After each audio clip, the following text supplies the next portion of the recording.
Hey everybody, Jay Weidner here, Reality Check. Thanks for watching and everything.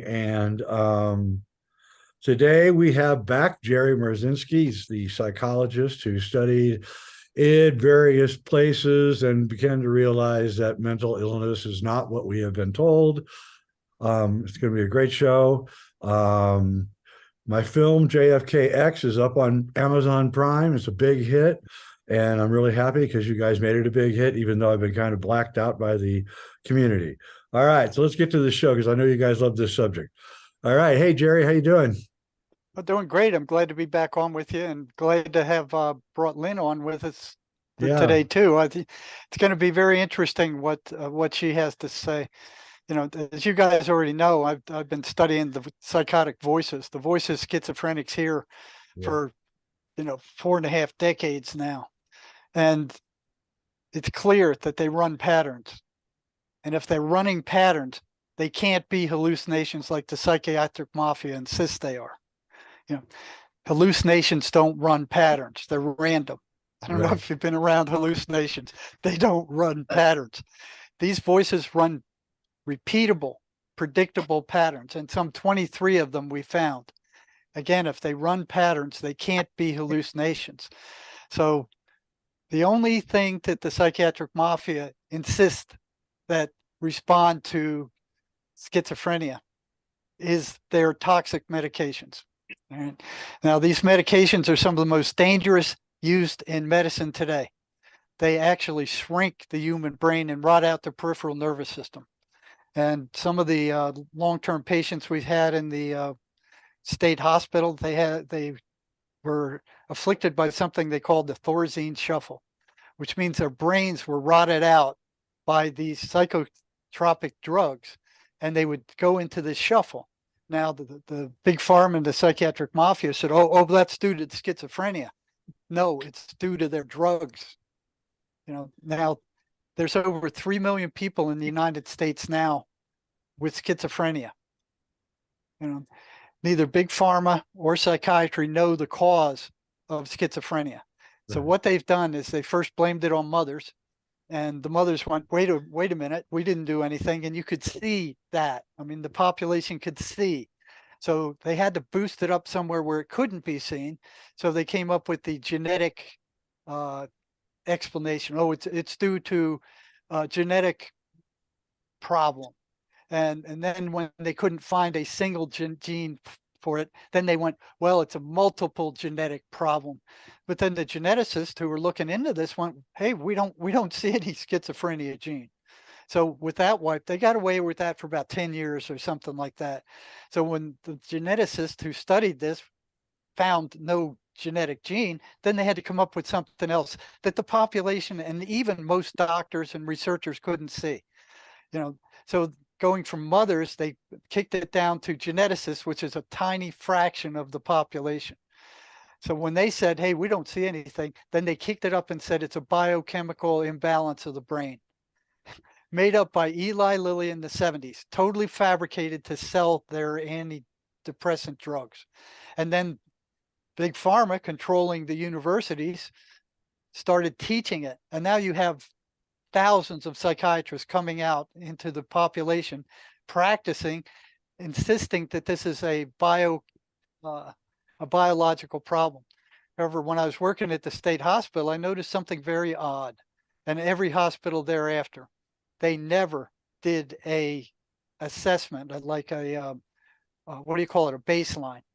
They never did any test, any lab work, any EKG, EEG, any kind of test to test what the imbalance in the brain was or how much it was. They don't even Really? I the mean, truth they've of never done a test on no, the chemistry imbalance that they claim exists. that they claim exists. They don't have any test for it. They don't even know what the chemical balance of the brain should be to even take a baseline. This was all fabricated lies, and it was made to sell drugs. So the And yeah, John antidepressant, Rappaport told me once that they created a list of symptoms and then they have the drug for that symptom listed, and that all the doctors have to do is look at the list and know what drug to put to what symptom. and it's all done by the pharmaceutical companies. Yeah, it's completely fabricated. That Yep. DSM, their Bible that they're Yeah, teaching in the that's it. universities. Yep. You know, when I was in the doctoral program, that was the Bible. It was like, oh, you need to memorize this. They didn't tell us that every single one of those diagnoses were fabricated. They're chunks of behavior, of the normal spectrum of behavior for humans. There is not a single test for any of those either. There's no lab test, there's no bio test, there's no kind of test for any one of those 197 diagnoses they have right now in that DSM. Those 2/3 of the psychiatrists who made that up were working for big pharma. Yep. Right. So they sit there and they go, oh, well, I heard it was like a tobacco barn where a psychiatrist comes in, he goes, hey, I got a new psychiatric diagnosis, man, let's vote on this. And then the pharmaceutical ones go, oh, we're going to be able to make a drug for this. And they vote them in and out. Yeah. I think I can't remember who it was. It was a writer. Michael Ventura wrote a book called "We've Had 100 Years of Psychiatry and the World is Getting Worse," and Yeah. he kind of lists how everything has deteriorated since the creation of the pseudoscience, right? Yeah. And none of those drugs that they have cures anything. You know, all they do is tamp down symptoms. They don't Right. cure anything. So 100,000 Americans are diagnosed with schizophrenia every year. Wow. And what they did is reduce the funding for research into schizophrenia to a dribble. You know, they did that by manipulating the statistics that NIMH put out to make it look like they're spending, and they cut out a huge chunk of the population, the people on the streets, a huge chunk of the seriously mentally ill population to make it look like they were honestly trying to fund research. But it wasn't doing any good anyway, because they're treating an energetic illness as Yep. if it's physical. That's Really schizophrenia is a spiritual disease. So it's like if you got a magnet and you just look at it, you don't see the magnetic field, you don't feel it, you can't touch it, you can't smell it, you can't taste it. For all practical purposes, to our senses, it doesn't exist. Well, the patterns that these things run that you can find on my website, anybody can look there at jerrymarzinsky.com and see that list of patterns for yourself. Anybody who's working in psychology, psychiatry, you can go see those patterns and you will see them for yourself if you know what to look for. Just go look at it. All you got to do is open your eyes. Yeah, you read a lot of that in the last time that you were on. It was pretty fascinating. Jerry, I think people should go to your site and look at that. And I think we should talk about that too. 99% of the universe is plasma, and only 1% is solids, liquids, and gases. Yet our physics only looks at the 1% and kind of just ignores the 99%. And it's my contention that there are living plasma creatures that are invisible and that they're all around us all the time. And with special photography, you can see them. And I've seen the photographs that people have made of them. And so you've got to be really careful spiritually that you don't let any of these entities ever get near you or around you or into you. And if you call forth those entities, they're going to come. And so you really need to be careful, So your conclusion then is that these entities are what is causing schizophrenia and various other mental disorders. Well, I know, for me, I know that's the truth. Yeah. And, Because you all talk to this them. stuff, yes, they're nasty. They are. They're very I've met them nasty. too. Yeah, I've talked to a lot of them. They don't like me, like you No, they said. don't like me either. But You're so likable. I don't understand. but all this charade to psychiatrists and big pharma are putting on, it's all for money. The antidepressant market in the U.S. is expected to hit $15.98 billion by the 2023. $1 billion. And those drugs don't cure anything. They just what do they call it? They tamp down symptoms and They just flatten you out. flatten you out. They knock Yeah. out the highs, they knock out the lows, and you're no longer quite human. The global antipsychotic sales. Now, these are the drugs that rot out your brain. They're going to hit 14.54 billion in 2021 and reach 15.5 billion by 2022. These people have no interest in finding a cure for schizophrenia. They have no interest in curing any mental disease because they don't make money off of cures. Nope. You know, so one of the reasons I wanted you guys to talk to hear Lynn is because she's the first person. She's been able to see spirits and ghosts since she was a little kid. You know, her mom didn't beat it out of her, try to talk her out of it. She just kind of kept it quiet because she found out that it wasn't normal and other people didn't see those things either. Now, she's not the first one I've heard that did that was able to see these things and had to keep it quiet. And since she's a nurse, you know, she had to keep it doubly quiet, kind of like I had to when I was working, you know, in the public sector. But thing's interesting with Lynn is she did an internship on a psychiatric ward and she was able to see these things. Man, wow. You know, so I'm going to introduce her. She's been a nurse for a long time. She's only recently come out and been willing to talk about this because she's near retirement. And if they give her any trouble, she'll just pull the plug and leave. Good. Hi, Lynn.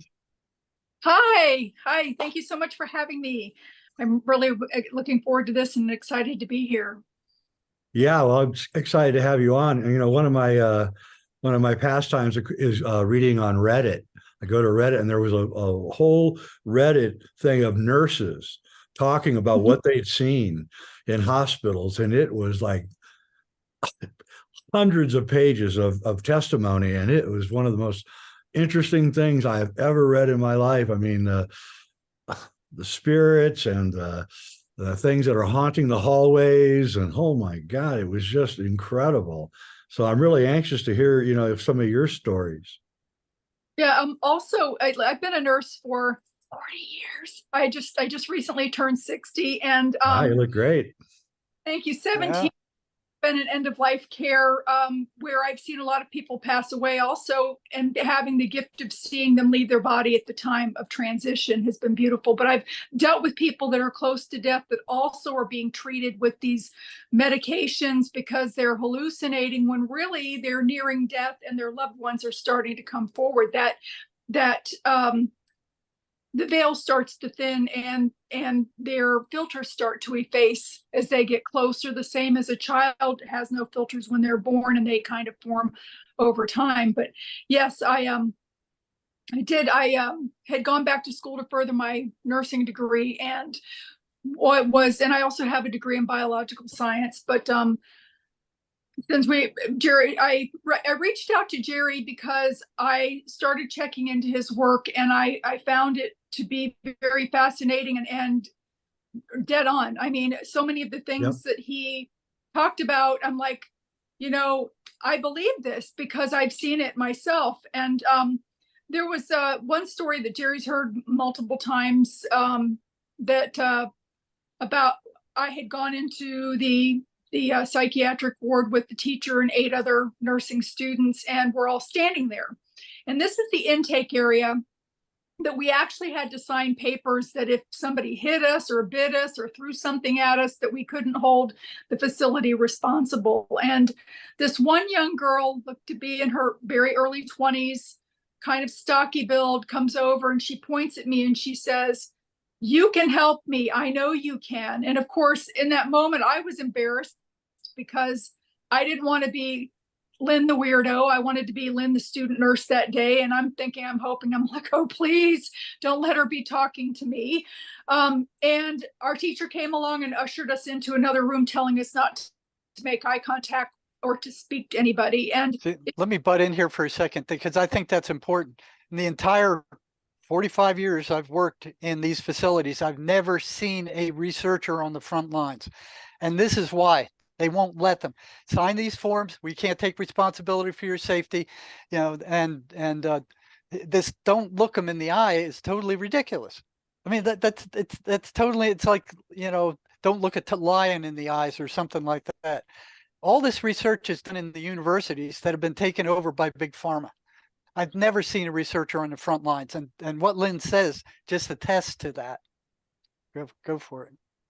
Yeah, and so I actually got placed back into the area that the young lady was in with another nurse, and they had picnic tables that were bolted to the floor. So I was sitting with the other student nurse documenting our notes on our own patients, and the young lady walks over and she sits down with us and she starts talking about, hearing 25 different voices, and how when she was 10, she was molested by the priest or minister of her church. And then when she turned 14, her mother got remarried and the stepfather started raping her, that she ran away at 16 and started doing devil worship. And she realized that wasn't, the thing for her either. But as we're sitting there, I'm looking at her. She has on like a tank top, but very thin spaghetti straps with her midriff showing, and a pair of shorts. And this young woman was covered in claw marks. And I recognize them because as Jay gets further into my book, he will see that I was standing next to a friend of mine in the kitchen of that house. It was a house that was so haunted, I was never able to move into it. And she was clawed to the point of bleeding while she stood next to me. And these claw marks, they looked like a single cat scratch, sometimes as many as 3, but they were thin like that. She had them everywhere. She had them coming out of her ear, coming out of her nose. She had them in areas on her back that there's no way that she could have, at that angle, reached back there and done that herself. She was covered. I've seen the same thing on the number of patients I dealt with. That same scratches, that there's no way they could have inflicted them themselves. Yeah, and the thing was, is they were saying that she had self-inflicted them, and she started talking about one of the voices had a very long fingernail and was also scratching her on the inside of her female parts. So I'm sitting there and I'm thinking, this woman's covered in claw marks. These are demonic claw marks. I've seen these before. And she was then called away to one of her classes, or to have her appointment with the psychiatrist to talk to her. And as she got up to walk away, as she got a little bit of a distance away from me, I could see attached to each shoulder, like a pillowcase over each shoulder. And I'm saying a pillowcase because they were connected together like grapes, but they were misshapen, looking like potatoes. Some of them were inverted faces, or sideways faces that she did. In fact, I was looking at her and like, oh my God, this woman really does have, and I drew a quick picture. This is kind of what I was seeing as she walked away from me, that she was hearing 25 different voices because she had attachments on her back. And when she came back from her appointment with her psychiatrist, I went to her room and knocked on the door, and she invited me in, and I said, look, I'm going to tell you something that if you tell anybody, they're going to think you're crazy, and they're going to hold you here longer. I said, but I believe that you are hearing 25 different voices because you've got attachments on your back. And at the time, I was going through some personal things myself, and I do remove them off of people, but there's a lot of preparation that goes in that. And at that particular time, I had some personal things going on and I didn't feel kind of up to doing it. But as she turned and went to walk away from me, something just inspired me to hook my finger underneath they were like G's, where they were connected in the armpit and at the top of the shoulder, kind of looked like twisted grapevines, but they looked hollow like a horn kind of thing, kind of a tannish brown gray color. And I hooked underneath them and I lifted them off. And when I lifted them off, they started to separate and fall to the ground. And I was stomping as many into the ground as I could. And of course, a few of them ended up rolling away. But I said to her, well, and the funny thing is too, when I told her that I knew about the attachments, her face started to become kind of angry looking or disgruntled facial look. And then she turned around, and that's when I took them off of her, and she turned back around and she said, "It felt like you were pulling grass off my back." Now, she didn't know that I had pulled these things off. And her facial features became more relaxed looking and more normal, not crinkled up and almost monster looking that way. So I told her, I said, "Listen, this is this is a temporary fix. I pulled some of the attachments off of you. However, some of them have rolled over by your bed." Excuse me. I said to her, I said, "When you get out of here, you need to go and find someone that can help you remove the rest of what's here or what could reattach." And I said, "And again, if you repeat what I'm telling you, I'm going to deny it, and they'll end up keeping you here longer. And the goal is to get you out." And lo and behold, I saw her about a year later in Walmart, and she looked so much different. She had a short little blonde bob. She had her makeup on. She was actively in school to become a dental hygienist, versus the way that she looked, almost gray in color, ashen, because they feed off of your energy that way. And I was so tickled to see her. And she told me at that time that she was no longer on any schizophrenic medication, that she was just on a low dose of anti-anxiety medication as needed. And so I got to see, that the outcome of that. But it's interesting that where those entities were, because I can't remember. I think it's that right area in the back is right where, I'm going to try to word this right. It's right where your entire nervous system entwines. You probably know this because you're a nurse. But and so if you want to affect your entire nervous system of a human body, that's the entrance point that you would go to.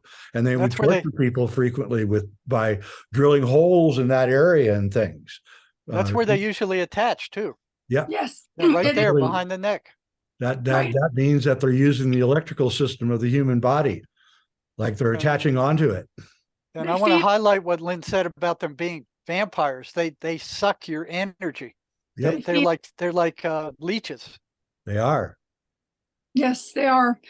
That particular week, we were there for the whole week, and that was just the first day. And I was then placed in different areas, and I started to notice that the people with addiction versus the diagnosis of schizophrenia also had attachments on them that appeared differently. And I could go through the facility and pick them out. And I'd say to my friends, "Hey, by chance, does your patient have schizophrenia? Schizophrenia? Yeah. How'd you know?" And I literally only missed one because it was a combination of an addiction issue with attachments. And then they feed on that. There are 3 different types of attachments for addiction, and I'm not sure if it's. I think it's the luck of the draw. I'm not sure if you get. Okay, I want to hear these 3, but I want to get both of you to tell me, why is it sexual molestation and addiction, especially to hard drugs? Hard drugs and addiction are the same thing. Why are those the 2 variables that seem to cause demonic possession? Well, one is the trauma. I mean, if you look, there's one common factor to most schizophrenia, and it's trauma. It's either sexual, physical, or emotional trauma. Now Ouija boards is another one, and the single most dangerous drug is methamphetamine. Yep. The prisoners called that the devil's drug. I don't know what it does, but it opens you wide, and these things just rush in. Yeah. Very interesting. All right, let's get back to your 3 things, Lynn. Well, and I agree with Jerry on the Ouija board thing. A person has 16 to get a driver's license, and they have to be 21 to drink, but an 8-year-old can open up a portal to demonic things to enter in onto the earth. They're even making pink ones for Barbie and blue ones for Ken. It's just nuts. But see, this is a whole world that psychology and psychiatry are completely oblivious to. Yep. It's all physical to them, and no mental illness is purely physical. I mean, it's spiritual, it's energetic. Thoughts are energetic, feelings Yeah. are energetic, memories energetic, and they don't deal with any of that, nor do Mhm. they deal with spirit at all. It's like they're, trying to fix a machine with drugs, and it doesn't work. None of those drugs cure anything. That is so true. And also, pain issues oftentimes can be an attachment. I had a, for instance, which is Really? also Jay's reading. Yes, my daughter, she was 14, 13, 14 at the time, and we were dealing with that house that I wrote the first book about. And I had a couple come as a last resort to finally try to bless the house and get the things out. And my daughter came with me. She had been complaining for almost a week of terrible, terrible shoulder pain. Now, this is like a 13-year-old. I mean, she had never taken drugs before, so it wasn't something like she was drug seeking. I was giving her Tylenol and Advil, but even that wasn't working. I thought maybe, it was her book bag because it was like 50 pounds. So I got her a rolling one. It still didn't seem to help. Finally, I'd taken the weekend off from work to stay home with her. I was going to take her to the emergency room because she was complaining that badly of the pain. And then she finally fell asleep. So that Monday, I had a couple coming to the haunted house where we were not living because, like I said, it was so haunted, I never moved in. And my daughter went with me, and she was sitting on, there was a planter area, and she was sitting on the bricks in front of the house when the people pulled in. And this was a large half-acre lot, so the driveway was long, and I kind of met them at the beginning of the driveway. And the woman that gets out of the car says to me, she says, "Is your daughter complaining about pain in her right shoulder?" And I'm like, or left shoulder, whichever one that it was. And I said, yeah, how'd you know? I mean, I was like, why would you even ask me something like that? We had never discussed anything like that. And she said, well, she's got an attachment on her, and it's a big one too. And she did something energetically where she took it off from the distance, stomped it into the ground. Her friend was also stomping it into the ground. And she said, ask your daughter how her shoulder feels. So I asked her, I said, hey, Brittany, how does your shoulder feel? And she's like kind of moving. And then she starts doing this round and round thing like a helicopter. And she said, it feels fine. So in that moment, that was removed from her. And a lot of times people have attachments that cause pain in order to have them seek relief through pain medication that they then become addicted to. Oh, I see. Okay. And the spirits feed off the negativity that the rippling effect and the drug addiction causes in the family, the job loss, the inability to parent well, and all of those sorts of things, and the money loss. And they feed off of that. Yeah, they And feed off the entire family. yes, A schizophrenic will keep the entire family up in arms all the time, and they're all being drained. yes. Starting to They- sound like my mom. I hate to say it. That's what she would do. She would just They- cause disruption after disruption everywhere she went, you know? So, Well, and like Jerry said too, there are no tests. They just doctors they have their little check sheet, and they try this medicine first, and well, if that doesn't work, then they try the second one and add it to the first one, and finally where they get somewhere that the person's tongue is so thick that they can't hardly talk, and maybe they're drooling on themselves, then they stop and say, oh, we fixed it, they're not hallucinating anymore. Yeah, but they're not even able to tie their shoe anymore either. Yeah, it's So a merry-go-round. It just goes round and round. So that the side effects of those drugs are so awful, they release them. They go, okay, we've treated them. 6 months later, they're off those drugs again. They come back into the ER and readmit it again. They keep them long enough to burn up all their insurance that they have. Then they release them with more drugs, and it just goes round and around and around, with each circle being like a $10,000 admission. And then they wonder why the hospital cost, why the medical costs are so high. These guys are just soaking it up for doing nothing. I mean, these people aren't being cured. okay. So what would you guys do if somebody came to you and said, my 18-year-old son or daughter is schizophrenic and I don't want them to go on the drugs. They've diagnosed her or him as schizophrenic, and what would you advise them to do? And we're not a medical show or anything. This is all theoretical. Well, a lot of it would depend on whether the person felt that they needed help and whether they were willing to seek it.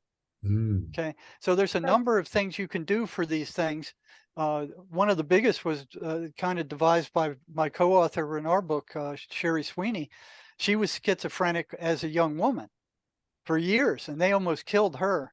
And she's an engineer, and she figured out this was like a program. And the way she broke that program was with calling whatever these voices told her and telling them that's a lie, because 98% of what they say are lies. They don't care what they say.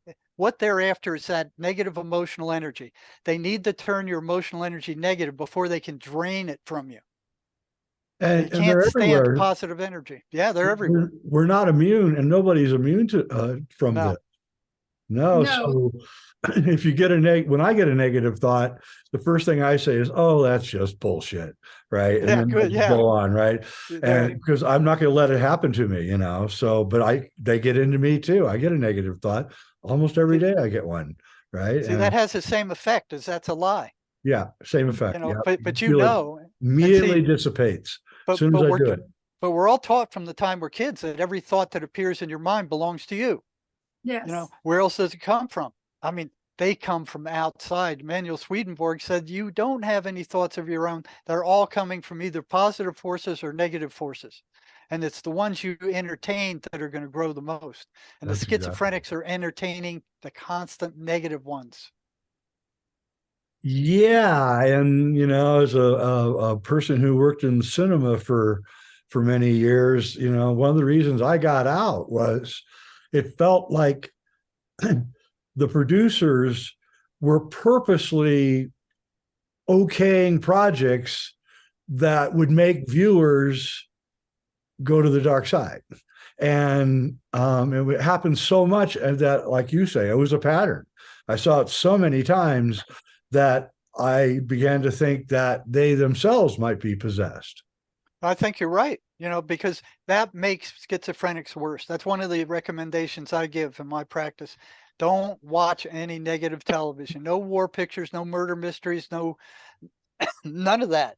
Even the news, because it feeds them. And you'll see if you go check out that list of patterns that I told you about on my website, you'll see that they match exactly what the mainstream media is feeding us right now. All of them. It's a one-to-one correlation. I was struck when you were reading it by how closely it described the modern world. Yeah. That just shocked me. I couldn't believe it. And in some ways, this kind of understanding has turned me into a recluse. I'm a little bit worried now when I go out and don't know who's a demon and who isn't. Sorry, but that's how I feel. Well, you can feel them. Yeah. Yeah. And when we were talking before too about addiction, walking through the facility, I could see these little, I call them archons. They look like reptiles. They look like crabs, spiders, and they fit neat little backpacks on people. But the thing that's very distinct about them is that they have a very small head in relation to, here's one of the reptilian ones. Sometimes they have a reptile shaped tail or a human buttocks. Mm-hmm. This was brothers. He had a human buttocks. It would precede him in the house before he would come to visit. The thing about it is once one of them have attached to you, even the only way to get them off is to overcome your addiction. However, they never completely leave. They will stay in your home and stay in your surroundings, constantly trying to encourage you to trip up and take that one drink or, smoke that cigarette. I mean, if people could see what I see, even with all of the dead people standing around them on their break, trying to inhale the cigarette smoke and the drink and stuff. And also in the peep show, you're not there alone. You might want to charge admission for what you're doing in there.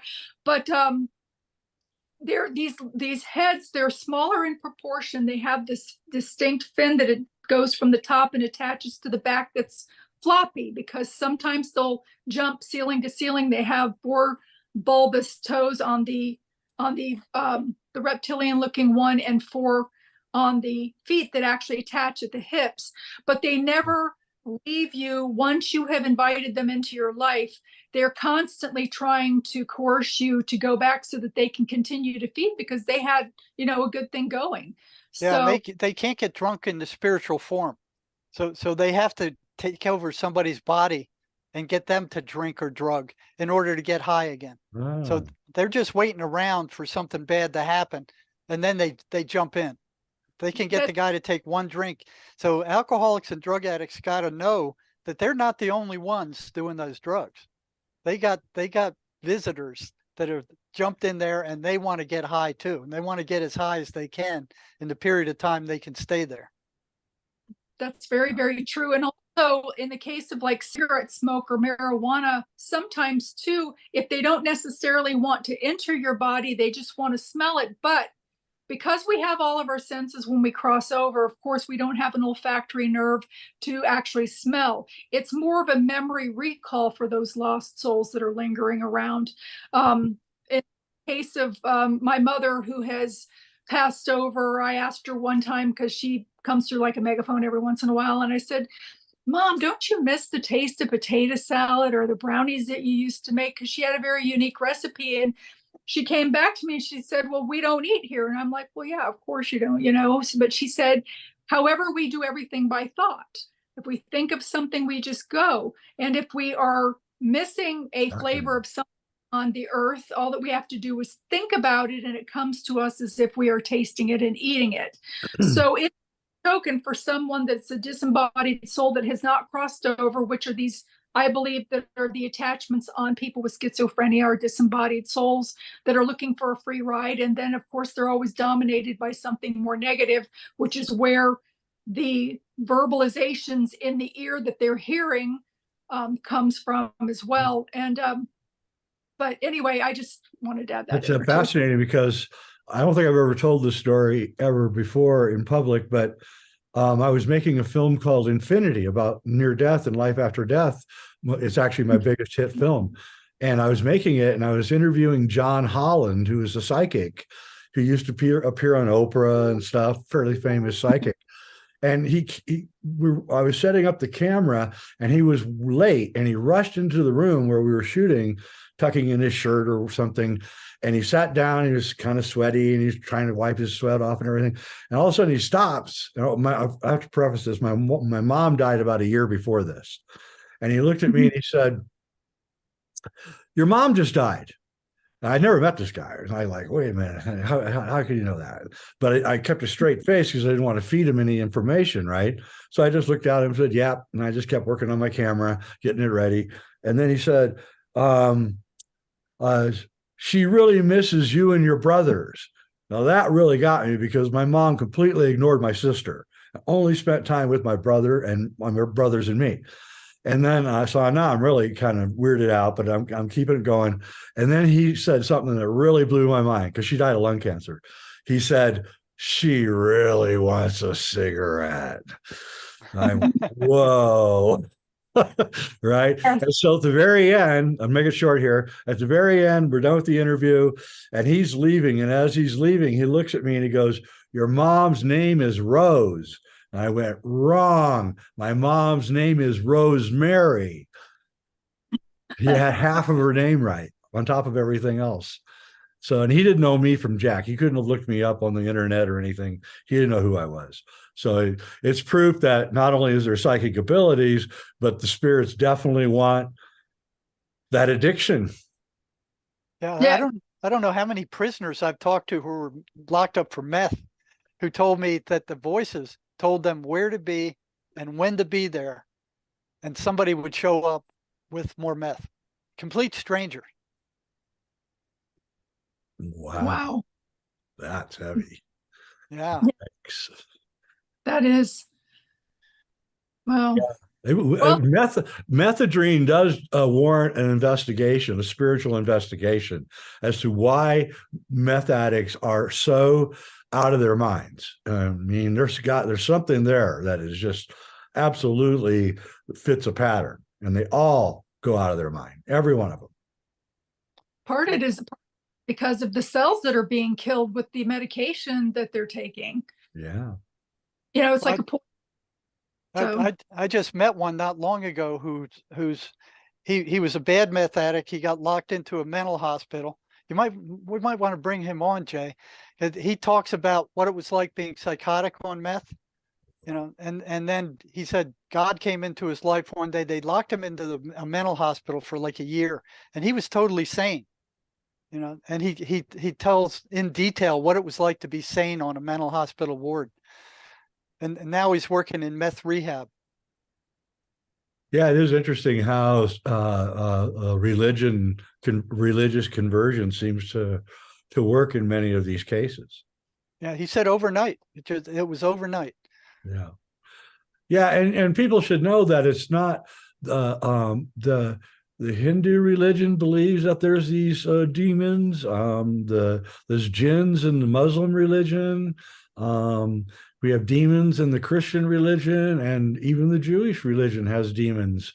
So this is, to me, what I think is that the whole original purpose of religion was to teach us this stuff. That was the whole purpose. Yeah, you look at the Bible, and Jesus cast out demons 23 times throughout the Bible. Yeah. And yet here's the U.S. as a Christian society, and most of Europe just kind of blowing that off like, oh yeah, that's just an old wives' tale. That's just it's ancient people's thinking. No, it's not. No, it's not. They're here right now, and they're increasing their numbers. Look at all the wars proliferating. Look at all the violence on this planet. Look at your dirtbag producers that are producing all this negative garbage for people to consume. I mean, the biggest trick the devil's ever pulled was that he didn't exist. They get people to believe he doesn't exist. I don't know if I said this the last time, but about 2018, I was going around on YouTube, and I found a show that Alex Jones was doing called How to Recognize Demons. And he had a guest on who I don't even remember now. And this guy, it was fascinating. For about 45 minutes, he was teaching you what facial recognitions to look for and all of this. And I thought to myself, well, if there really are demons, then this guy is going to be taken off the air. And like 2 weeks later, Alex Jones was off the air. And I thought, whoa, that's weird. Yeah. He was getting into this exact subject in detail, right? And I took a lot of the things I learned from that show and started applying it in my life. And there are certain things that demonically possessed people do, little quirks and things. I'm not going to discuss what they are because I don't want people to go out after somebody without knowing what they're doing, but they do have little quirks about them. I have noticed that. And so I stay away from anyone that has those quirks. Yeah. They like to be acknowledged, but they don't like being exposed. And that's why I'm sure that the person's show was then taken down. So, they do have an intelligence about them. And you don't want to mock them or make fun, because they will definitely show you that they're capable of doing a lot more than just, staring at you. So, yeah, So it is. Did you have demons attacked you physically? Oh, yes. In that house, the book that you're reading right now had 2 demons and a young man that had hung himself in the house. And once you get further into it, yes, as a matter of fact, my friend got clawed to the point of bleeding while she stood next to me in the house. I've been in patient rooms where things have been shoved off, picture frames have been shoved off to the floor, and I've been stuck by a needle, which was laying on a table next to me, with a person that they poked into my thigh of my leg. And yes, and demons are above my pay grade. I do help people with them, but only if they're friends or family members, because it's not something that I like to mess with unless I absolutely have to. Yeah, let's talk about suicide. I have a friend, he's a scientist in Russia, St. Petersburg. And what he did was he would go to the mortuary after someone had died, and he would do a Kirlian photograph of them, of their dead body. Then he would come back the next day and do it again, and the next day do it again. He'd do this for like 5 days. And then every day the Kirlian body got weaker and weaker until it was gone, except when it was a suicide. when it was a suicide, the Curlian body never left.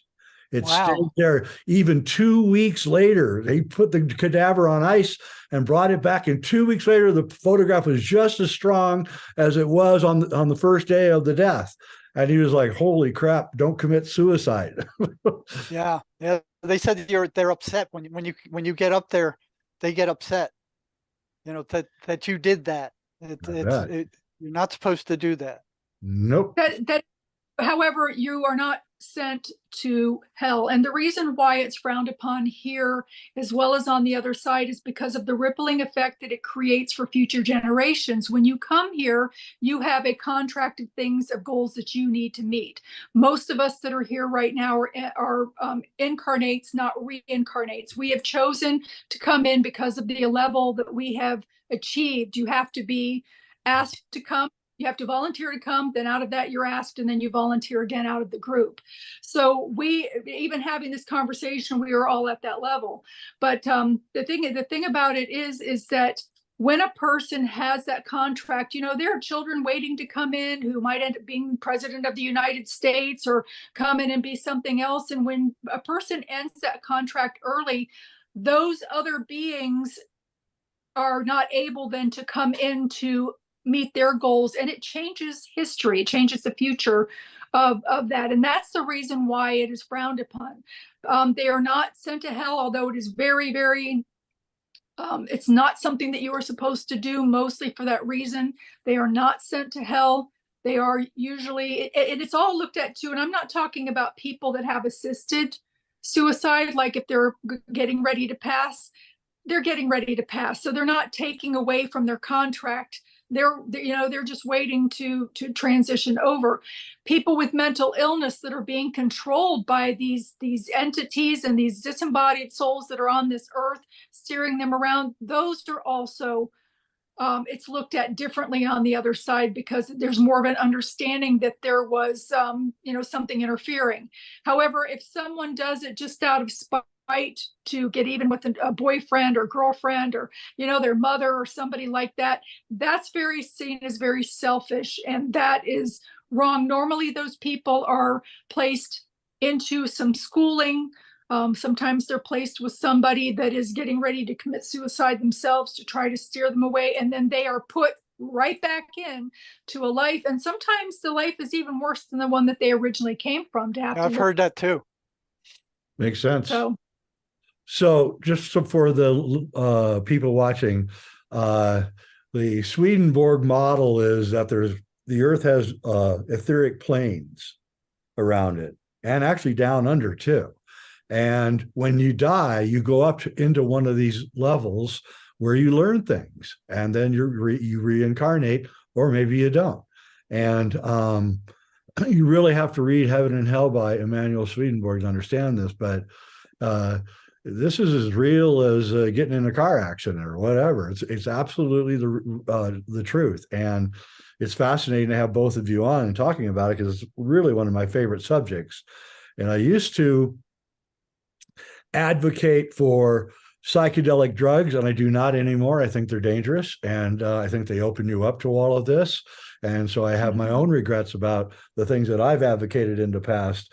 So it's really about keeping yourself as spiritually clean as you can.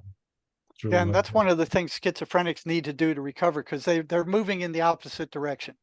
They're moving in a hellish direction. The ones who recover have to get on a positive spiritual path and stay there. If they stall out, if they stop, they're going to be drugged back. So they have to get on the positive, and that doesn't necessarily mean religion. I mean, a positive spiritual path. Yeah. Swedenborg is, they've kind of turned it into a religion, but he never intended for it to be a religion. He intended it to be information. Yeah. Heaven and Hell, Secrets of Heaven. Great book. I've read Heaven and Hell probably 25 times over. Same here. Yeah. Yeah. I used to do his practices and try to get out of the body and go up into those realms. And I actually achieved it a couple of times. So Emmanuel Sweden, when you, oh yeah, Lynn, when you say there's no hell, now Swedenborg says that if you have a heavy soul, you'll go down under the earth into a plane. But I guess you don't think that's hell, right? I didn't say that there was no hell. There is a Oh, hell. okay. And I said that people that commit suicide do Oh, I'm not go. sorry. Yeah, you're nuancing it. I get it. Yeah. So what Swedenborg was saying that, just like here on our planet, all the schoolboys hang with the schoolboys and the biologists with the biologists and the nurses with the nurses, the gangsters with the gangsters. Said it's the same thing. When you die, you go to a place with people who are like you are now. Yes. So the ones that go to hell, they don't see it as hell. That's where they want to be. They love torturing people and doing bad things. I mean, they get a kick out of that. They and the ones that go, oh, we want to go to heaven, God lets them in there and they start suffocating to death and they jump headlong back down to where they belong. So he said there's 7 levels in each direction. In each direction. Yeah, there are. Remember the Simpsons where Bart dies and goes to heaven? He's going up the escalator and he's going to heaven. The clouds are coming in, and then he looks down. He sees the earth below him, so he spits. And the spit hits the Atlantic Ocean, right? Puts a big ripple, and all of a sudden the stairs and the escalator flatten out, and he slides all the way down to hell, right? And the devil's waiting for him with his Macintosh, going, "Oh, you're early." So, yeah. Well, I'm glad that you believe in hell because I do too, and I think that some souls do not come back from that place. But I could be wrong. I don't know. Swedenborg seemed to think that you could be redeemed no matter what. Yeah, he did. He said you can eventually. He even said the devil one of these days will make it out of there. Yeah. But it may take a long time. Yeah. Wow. Well, and I've got news for people too, as far as religion. I've seen all kinds of people pass away. I've seen Jehovah's Witnesses, Jewish people, atheists, and all of them. And they all have similar things happen at the time of death that people come in, which I'll be happy to tell you on another show if you want, because I know that we wanted to focus on the schizophrenia and the stuff right now, but I'll be happy to share some stories. I would love to do a show on that. I will soon. In fact, I would love to do a show about what you experienced as a nurse, and it doesn't have to just stick with demons either. I'm sure you saw a lot of other things that are beautiful. If I may share, Jerry, is it okay if I share the story about? Yeah, go. Yeah, tell them about watching your mother die too. That was fascinating. Yes. So I was talking to her close to the time her mother died, and it didn't seem to have any. Most people are bummed out and sad, and not Lynn. She watched the whole thing. She as her mother passed. That's a fascinating story. Tell them that one too. Because I have the gift of second sight, I'm able to see interdimensionally, so I can see spirits. When my mother had cancer, a lot of times people know that they're passing ahead of time. They'll start talking about, would you please give so-and-so my dog, or I'm leaving to go home. And my mother was doing that. She went around the facility and was telling people that she was going home tomorrow. She ended up in hospice that afternoon, and sure enough, she did pass away the next day. But I was the only family member that was able to make it there. My brother was on his way, wasn't able to get there from out of state soon enough. And I'm going to bring it forward. It's, shorten it up a lot, but there's a lot more to it. So I'm sitting in the room, and on the opposite side of my mother's bed, there's this fog that starts to solidify somewhat, and I could see movement on the other side. That's plasma. That's plasma. Yeah, it looks like fog. It has a mist. Yes, the plasma. I'm just writing that down because somebody else told me it was ectoplasm. And I'm like, are you sure? I think it's plasma.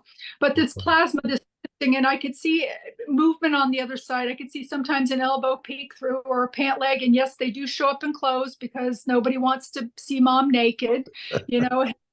Treat you naked, you'd be like, oh, please, go put some clothes on. But as towards the head of my mother's bed, there was an area that started to thin in a face. And all of a sudden I see my grandmother, my mother's mother, step into the room. my mother's sitting at a slant, and my grandmother comes over to my mother and she starts stroking the inside of my mother's forearm, and she would lean forward and she would say something into my mother's ear. Now, my mother was to the point that she could no longer open her eyes. She could no longer verbalize, but yet when people would come into the room and say, "Hi, Phyllis," she would move her mouth and her eyebrows up and down, and it was appropriate. It was appropriate with them talking to her. So when my grandmother leaned forward and did that, my mom started doing the mouthing thing and the eyebrow thing. And my grandmother would then come away, and she did this 3 different times. And I see this frantic wave behind my grandmother. And it was my youngest sister, and her perfume filled the room. She wore an unusual perfume back in the 80s, and it filled the room. She had been murdered by a jealous boyfriend when she was 20, and she looked the exact same. And she actually came around the crowd of people and embraced me. I could feel her hair falling over my face. I could smell her. It was such a beautiful thing. And then she went back around the crowd, and the whole plasmic wall had effaced, and I could see in there, and there were hundreds, if not thousands, of people in there that had come to receive my mom. And I said to my mom at that time, I said, "Mom, Robin and Grandma are here. It's time for you to go." And she mouthed and did the eyebrow thing. And about 10 minutes later, she took her last breath. But as I'm sitting in the chair, I'm noticing these spirits are gathering, and they're huddling like a football huddle, but like double layered, like a peony flower. They opened up. My mother's spirit was standing in the center, and I'm grinning from ear to ear because the feeling of elation and love that pours through from that other side, there are no words to describe it. There's no feeling that can touch it.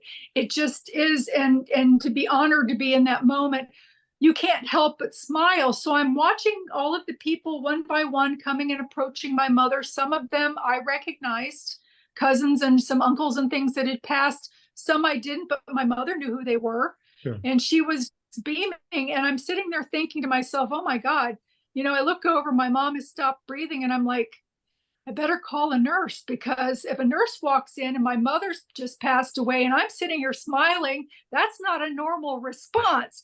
Might think that I put a pillow over her head or something. So I called the nurse, and she walks in through, and of course the festivities were still going on. I'm watching all of this, and she pronounces my mother dead. I mean, I could see into there. There are colors on the other side that we do not have here. My new favorite color is over there. You would need like 10 other color wheels. Nope. The lighting was perfect, and it wasn't a light source, but it emitted from within the atmosphere itself. That's the plasma. Yep. Yeah, Swedenborg talks about those colors too. Yep. That they don't exist on the earth plane. Yep. Yeah. And the thing is too, is there were some other beings there that looked as if they were from somewhere else. And the reason why I say that is because there were angels there were loved ones there, but there were also these very, very tall beings with gorgeous white hair like what you have. It was just lighted and luminous. I don't know if they were male or female, but they were gorgeous. They were just perfectly gorgeous. And they were also with the groups. And the reason why I say that they looked like they came from somewhere else is you've got to figure, we're in a universe with lots of stars, and many of those stars are other solar systems just like ours. And there are other spirits and energies on those planets similar to ours that when they finish lifetime, they have to go somewhere too. So they do gather there. And as a matter of fact, when the crowd thinned out after they would come one by one and greet my mother, and it thinned out, and there was a lot more to it than that, but I'm kind of speeding up. And when my mother went to leave, she was with my grandmother, my sister, and there were several other beings walking along with them. 2 of them were angels. One of them was this big, beautiful being that's head actually was like half through the ceiling, and they were tall ceilings walking along with them, helping my mother transition over. And again, I don't know, the superstition about crack a window. She did head for the windows, but it might have just been coincidence, because I've been in a room with patients and there was no window, or they headed in a different direction. But after getting to see that, I wanted to share that. And there are so many more things that have happened as a nurse, if you'd like me to share a couple of those stories as well. Sure, go for it. Yeah, go for it. Okay, I had a patient that was, and again, as Dr. Jerry was talking about too, the hallucinations and people trying to be medicated. I had two in particular, two patients that I'd like to share with you. The first one was a blind lady. She was totally, totally blind, couldn't see shadows or anything. I didn't know her that well. She'd only been on my unit for 2 weeks, but her son and daughter, they come to the nurse's station and they say, Mom's talking to people in the room that aren't there. So I said, okay, well, let me walk down there with you and see if your mom needs anything to make her more comfortable. And when we walked in, she was laying at a slant. They're always laying at a slant, but she was laying at a slant and she was reaching up into the air and smiling as if she was being given something extremely delicate, like a fragile snowflake or something. She was being that careful with it, and she was very happy. And I said to her, I said, Edna, I said, who's here? And she said, George. Well, the daughter had to sit down because she said, well, George is my father, and my father passed away X amount of years ago. Then Edna spoke up again and she said, and he's glad that you're taking good care of Pixie. Pixie was Edna's poodle. When her husband passed away, the son took possession of Pixie, who was an older dog, but still very much alive and in his care. And the son said, well, I have Pixie. And he told me the story. And he said, do you think my mom's hallucinating? And I can't just come out and say, no, I don't think she's hallucinating. I think your dad's here. This is normal. The spirits come in. So I said, well, do you think she's hallucinating? And he said, well, I don't know. And I said, well, do you mind if I try something? I said, I'm not trying to change your belief system or whatever, but I've done this a lot of years. To me, spirits do come in and assist the loved ones to transition over. And so he said, yes. And I asked Edna, I said, Edna, can I ask George something? And she nodded her head, yes. And I said, George, what color is your son's shirt? And she said, yellow. Which he was wearing a yellow shirt, but because the filters start to efface and they communicate telepathically on the other side, when a person is in an active state of transition, those filters efface so they can hear the spirit realm as well as they can hear the embodied people in physical form at the same time. So she was able to convey the answer through her that George gave, which was yellow. And he was wearing a yellow Ralph Lauren polo shirt. Wow. So he got it in that moment, and he's like, hi, Dad. He realized that his dad was really there. His sister, of course, was still very uncomfortable with it. But I have another one of my favorite patients. Her name was Abigail. She and her husband had come to the facility because his health was failing. She ended up falling and fracturing her hip, and she was on my unit for a little while. And there was one evening that I came in particular, and she said to me, she says, Lynn, she said, do you think I'm crazy? And we had built up a rapport over time, and I was teasing her a little bit, and I'm like, define crazy, and she said, no. She says, I mean, crazy. And I said, well, no, of course not. Why would you, say something like that? And she says, well, I see my parents. She said, I know that they're both dead, but I see my parents and it makes me happy. And now they're going to start me on a medication for hallucinations. And she didn't want to take it. And so I told her, I said, well, two things. I heard and report that they're going to discharge you in the morning. So you're going to go home. And as your advocate, you can refuse to take it. As long as you're of sound mind, you can refuse to take that medication if you want to. And of course, she was happy with that. She went home the next day. 6 months later, she's on my unit again. She's in an active decline. And this time, and again, I'm speeding it up. This time she was talking about a lady that had a little girl that was coming to visit her. And it was so real that she was taking cookies and cakes from the dining room and bringing them back to her room. And of course, it was creating a bug problem. So we had to stop her from doing that. But there was one day in particular that I usually work the night shift. And there was one day in particular, I volunteered to cover a shift for a friend of mine during the daytime. And so when I came in while I was on the shift, the patients had all been placed back into their rooms, and I started to go down the hallway with my cart to do treatments. And as I passed Abigail's room, I noticed that she's sitting in a recliner with a piece of yellow butterscotch wrapped candy leaning forward. And I mean, there was a picture window with an air conditioner, and it looked like she was trying to feed the air conditioner because of the way she was leaning. So, but then I saw this woman and this little girl standing in front of her, and I thought, oh, you know, Abigail's got some guests today. She didn't have any children, and she was an only child, so she didn't have a lot of visitors come in other than her husband. And I thought, oh, well, you know, how nice that she's got some visitors today. And I took about 3 steps forward, and I realized, I'm like, well, wait a minute. I've been at the nurse's station all this time, and I don't remember them coming past the nurse's station. And we have to have a head count legally, because if there's a fire or an emergency, the fire department needs to know how many people they have to get out of the building. And so I stepped back and I knocked on her door. She invited me in. I walked into her room. It was the door frame, and I could see this. There was nobody there, but I could see this waffling to the air, the energetic waffling. Right. I can see spirits clearly out of my peripheral vision, the same as I can see you. If they're at a distance from me, it looks kind of like the reflection of when you're walking up to a mall with a giant plate glass window, that opaque looking thing. But when they're right here, I usually see a waffling to the air. So I know that they're there. And I saw the waffling to the air.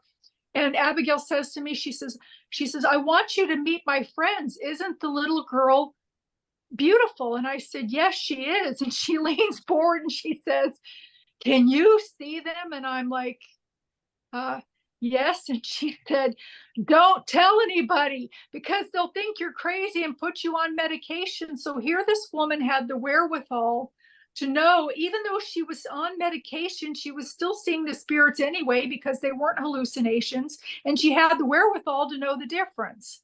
So and I thought that was very interesting too. And there's more to that. But yeah, I'd like to hear more. When I was, let's see, my little brother was born when I was 7 years old, and we were really poor. And so my brother and I, older brother, were stuck in one room. And then my sister was literally in the closet of my parents' room. That's how poor we were, right? She was 5. Oh, wow. She was 5 and I was 7 and my brother was 10. And they decided that since my mom had a new baby, they wanted to put the baby in the closet and move my redheaded sister into our room. So the 3 of us would all be in this room together. Me and my brother in a double bed, and then a little crappy little single bed, right? Mm-hmm. And the very first night that she was in there, I woke up at about, I don't know, sometime in the middle of the night. And there were 3 translucent figures floating above my sister, and I was only 7, so I had no idea what was going on, and doing something with her. I don't know what. It looked like they were putting their hands over around her or something, and I must have made a noise or something, because one of them turned around instantly and looked at me, and it was a woman, I felt. But short. I'm having a lot of trouble remembering exactly. They must have been short, because they looked like they were about the same size as I was. And she floated over to me and looked me straight in the eye. And then she went like this, and I immediately got paralyzed.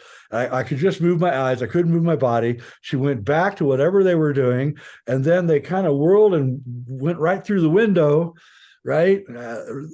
Right through the glass. And then, of course, I was completely flipped out, and I talked to my mom and my dad about it, and they said it was just a dream and don't worry about it, right?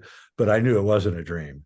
And but you know, I lost that ability as I aged. You know, I couldn't see the spirit world anymore. So you're lucky. Well, you know, the thing is too, is traditional religion and things like that. Growing up, I was born in the 60s, so you know, those were just things that I mean, I used to see, we lived 3 short blocks behind a hospital. So my siblings and I would see people in patient gowns walking through, and also Indians, because there were Indian mounds on the other side of the hospital. And to us, it was commonplace. It was like, oh, well, there's the toaster, there's the door, and there's a dead person. So it was common, you know, for us, but it wasn't something that my parents wanted to have get out in the, you know, the neighborhood, because of what the Joneses would think. And plus they would literally come and pick you up in white coats, yep, you know, and take you away at that age. And I was like 5, and I was in the master bedroom with my brother I was in my mother's jewelry box. And again, that plasma started to build up in the corner. And I turned to show my brother how glamorous I look. And he's fixated on this plasma building up in the corner of my parents' bedroom. And in that stepped in my brother's best friend, mother, father, and brother. And my brother and I ran out of the room to get my mom, and he got her first. And of course, when he brought her in, there was nothing there, and she was upset, and I kept my mouth shut. Of course, he got even with me later in life for that. But anyway, turned out that his best friend and his family was killed in an auto accident that day. So when my brother went to school the next day, of course, the kid wasn't there, and the teacher stood up and announced that, but he was coming in. So that was kind of one the first experiences that I can remember very, very vividly. But with that being said, my mother took a jaunt with the Jehovah's Witnesses when I was like 10, which is a book in itself, but we won't go there. And I was still seeing things. And she took me in front of the elders who told me that I was possessed, told me that what I was seeing was demons, told me that I was going to die in Armageddon. So I got to the point that I was afraid of my gifts, and I would see things, but I would run just as fast out of the room as anybody else, because to me it was a demon. And so when I bought this house that I was never able to move into, and dealing with that as an adult, a single mother with 2 children, it put me into connection with people of like mind, that now I'm starting to feel normal. Oh, okay, so other people have these things too. And that's how everything progressed. So a lot of my gifts came back fold. I used to be able to hear them and see them. The hearing part is intermittent now, and it comes and goes when it wants to. So I hope that someday I'll be able to get fully the hearing part back, and being able to communicate and ask questions and get that back. But yeah, traditional religion and things like that does play a role in dousing out some of the gifts that people have. They do. There's no doubt about it. No doubt about it. Yep. Catholic Church especially will come down hard on you if you exhibit any of those kinds of gifts.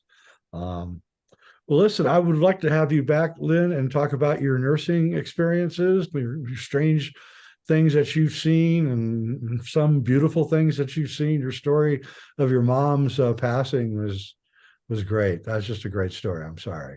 It really is. That's almost worth like trying to make that into a movie. That would be good.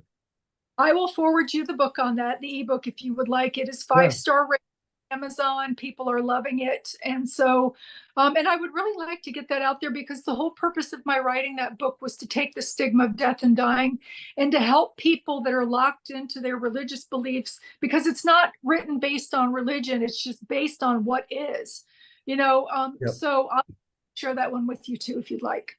Yeah. And Jerry, as usual, you're always awesome. You bring this work to the world, and I think it's invaluable what you're doing. Your book is amazing. And why don't you guys tell us how, if you want to, how people can get a hold of you? Jerry, why don't you start first? Well, you can get hold of me at my website at jerrymarzinsky.com. I'll link to that. This the book that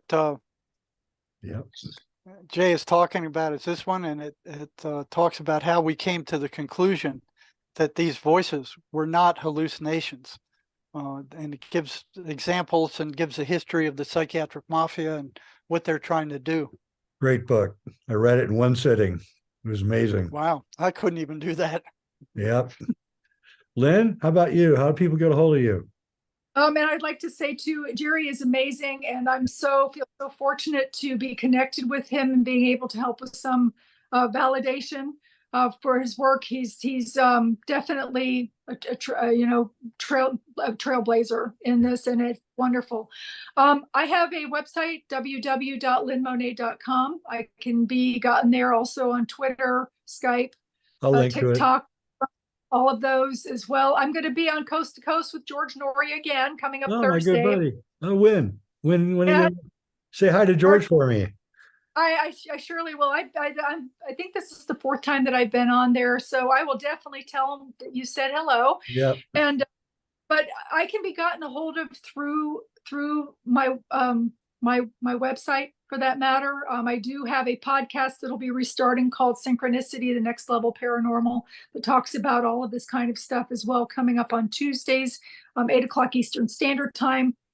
It'll be starting again in the month of November. So that's how you can find me. I'm surprised you haven't gotten a reality TV show. I really am. Well, that's what I was kind of, looking to do. I think that it would be a huge benefit to the community to raise awareness, which is what we're here for, is to help raise awareness and raise energy because of some of the changes that are coming, that we all feel coming. We're looking around us with these things that are happening. They're happening on purpose for this time to shift and change for the better. It's not going to look good right away, but it is eventually going to be for the better. So I would love to do something like that. If you know of anybody that would want to connect me up to do that. Well, I've you had never know. several- A lot of people watch. A lot of people that watch this particular show are in the movie business. I know that for sure because I always do updates about the dying business of movies. And but reality TV is a hot product, and psychic stuff is hot right now, super hot. I'd like to see a reality TV show about psychic abilities that's positive. The ones that are on now are kind of downer and negative and just feeding the demonic thing going. And I'd like to see something that actually shows how you can take attachments off people and that kind of thing, because I don't think what we should be wasting our time trying to prove what we're saying is real. I don't think we should spend 1 second on that anymore. Well, if you don't believe it, then don't believe it. That's fine. That's fine. But I think we just need to go into that this is real and what do we do about it? That's really what I'm trying to do here is, and if you don't believe it, that's fine. I don't care. I really don't. But I believe it. I know it's real. And I believe that Jerry has actually become a game changer here. And that your book with Sherry is getting rational people to look at this, because this is rational. What you're saying is rational. You're taking a scientific approach to a spiritual problem. What more could you ask for, Well, there's also a new energetic therapy out that was put together at John Mace. It took him an entire lifetime to put this system together. It's an energetic therapy. So like I was saying before, thoughts are energy, memories energy, feelings are energy, and that energy gets stuck in a loop in your mind during traumas. I've never seen anything work like this before. Really? I mean, it will go in there and within an hour, these problems that people have been plagued with their entire life just vanish. This is John Mace, M-A-C-E? M-A-C-E. It's called the Mace Energy Method. I've been training under it for 2 years. I mean, this is what my therapy session looked like. This is for the month of October into November. Wow. It works that well. It does. He actually did it on me, and it's remarkable. Because I can tell you 1,000% that it works. It worked for me. And I felt so appreciative to Jerry for letting me be his guinea pig. and the mainstream doesn't want this out. The universities don't want it out. They took it to the university in Australia. So John Mace was an Australian. They showed him that it worked. And they said, you give us the copyright and we'll consider it. And they went, no, forget that. Then they took it up to the Australian legislature, and they proved that it worked there, and they just blew it off. They don't want anything out there that works. No, they don't. This regular psychotherapy, I mean, I've been going through that for, 4 years of undergraduate and 4 years of graduate. It doesn't work. No, and it's interesting because Wilhelm Reich at the end of his life is starting to reach all these conclusions too. And then they arrested him and threw him in jail and he died. So they don't want, this kind of talk. They just don't. No. And I don't know. They're That- completely ignoring this, and it works better than anything they've ever come up with in any of the universities. Well, I'll definitely link to the Mace thing. Go ahead, Lynn. The nice part about it is, Jerry, is that you don't have to dredge up all of the crap over months and months of peeling off the layers, or for years and years, and you're still depressed. It is like almost, you don't even have to focus on any. I mean, you don't have to like sit down and tell how you were molested. It doesn't matter. He goes in with what he does, and it picks it all out.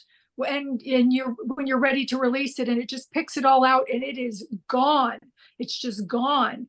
And So it's such a great, it's an energy cleansing system yeah. Well, it's an energetic therapy. therapy. So, and what's even more fascinating about it is I don't need to know what the problem is. They don't have to tell me, as long as they great. follow the instructions I give them. So these people who are molested or suffered these horrible abuses, they don't have to go into the detail about it. I don't have to know. It still works. It's amazing. Yeah. You know, I heard a story that there are, this is rather horrible, but I think it needs to be told. I was told that there are places that they take children just to traumatize them. That the whole facility is a trauma-induced. That's the whole purpose. And I know people who said they've seen it, and they've actually seen these places. Well, that's what they created. What is it? Adrenochrome with? Adrenochrome. Adrenochrome. That's how they create that. Which, by the way, is mentioned in the film Clockwork Orange by Stanley Kubrick. Oh, really? Alex is at the milk bar at the beginning of the movie. It says Synthomesk on the wall, and then it says Drenchrome. Drencrom. Drenchrome. Oh, isn't that interesting? Isn't that interesting? 1970, and he knew about it. I mean, when I realized that, I don't know what to say. And what is Alex, the leader of the gang, doing? Causing trauma, running around the streets of London, traumatizing everybody, right? And that's the whole point of the movie, right? And there he is with that word on the wall, and no one can explain it. So I normally would write that whole thing off as some kind of conspiracy, but when I saw that Kubrick went out of his way to mention it, I started having a whole rethink on the entire thing. And that is demonic. Yeah, and demons have been around forever. So there's been a lot of this stuff going on for a very, very long time. That is for sure. That's right. And actually, if you think about it, the film The Shining is all about possession of demons getting into the family and causing them to, murder and all that. So very interesting. Very interesting. And I hear there's a new movie out that's all about this called Nefarious. Yes. Have you seen it? No, but I've heard about it. Yeah, it sounds like it might be interesting. I thought for a minute that the screenwriter had watched our first show we did together and went, that's a great idea for a movie, right? Yeah, it's on Prime. It's not out in the actual movies. Right. Yeah, I saw that it was on Prime. I think I'm going to watch it just for the. Yeah, I got to watch it too. Yeah. Well, listen, I want to have both of you back. I want to have Lynn back to talk about her nursing stories, and everybody likes you, Jerry, in my audience, because you're a brave guy and bringing up this really important stuff. That is, if we came to understand what mental illness really is, we could actually make this world a lot better place. Yeah, it's not what they tell you it is. I'll tell you that. No, it's not. Yeah, they're just making money off of that fabrication, and it's hideous what they've done to the entire planet. Those drugs are toxic. They're very poisonous. And they've got hundreds of thousands of kids on this stuff, destroying the brains of these kids before they even have a chance at life. Yeah, I watched a friend of mine. She was a young woman, and she got on those behavior modification drugs, and I watched her. She began gaining weight, looking pale and pasty, and her personality completely changed. She went from an industrious person to just kind of a lazy person sitting in front of the TV all day. And I watched it. This was at the very beginning when these drugs first came out, and I realized right then and there, man, these are bad news. Yeah, one thing I found interesting is that the suicide rate of schizophrenics is 3 to 5 times that of the normal population, but so is the suicide rate for psychiatrists. It's almost exactly the same. And these are the people that are running our current mental health system. Their suicide rate is equal with that of their worst seriously mentally ill patients. And what do you attribute that to? Well, I attribute that to the dark side also. So they let the demons get in them too. Well, I suspect so, because I remember when I went to work for this giant state hospital in Georgia, these psychiatrists were getting beat up by schizophrenics at a rate far above anybody else, far above psych nurses, far above, clinicians, psychologists. Their assault rate was equal to that of attendants that were on the wards with these people 24 hours a day. And I remember thinking back then, I'm like, what are they saying to these people in 15 minutes where these guys are punching their lights out? I just couldn't comprehend it, because they were being assaulted at a higher rate than anybody else. And Well, they are arrogant pricks. Yeah, a lot of them are. Yeah, I have to say, I mean, a lot of them are. They are. I've met them. They really think they know everything, and they actually know very little. So yeah, you ask them, it's why aren't you taking a baseline if schizophrenia is due to a chemical imbalance of the brain? Let them answer that one. Why aren't you getting a baseline? How do you know what's out of balance, or by how much? They just sit there because that's what they said in school. Yeah, that's exactly right. All right. Well, it's great to have you guys on, and it's just a fascinating subject, and I really appreciate it. So thank you. You're more than welcome. Thank you. Yeah. My pleasure. All right, everybody. Yeah, I am Jay Weidner, and this is Reality Check. Hit like, subscribe, and all that other stuff, and help me get to 40,000. I'm at almost 36,000. I want to get to 40 because apparently you get some special thing in YouTube when you hit 40,000.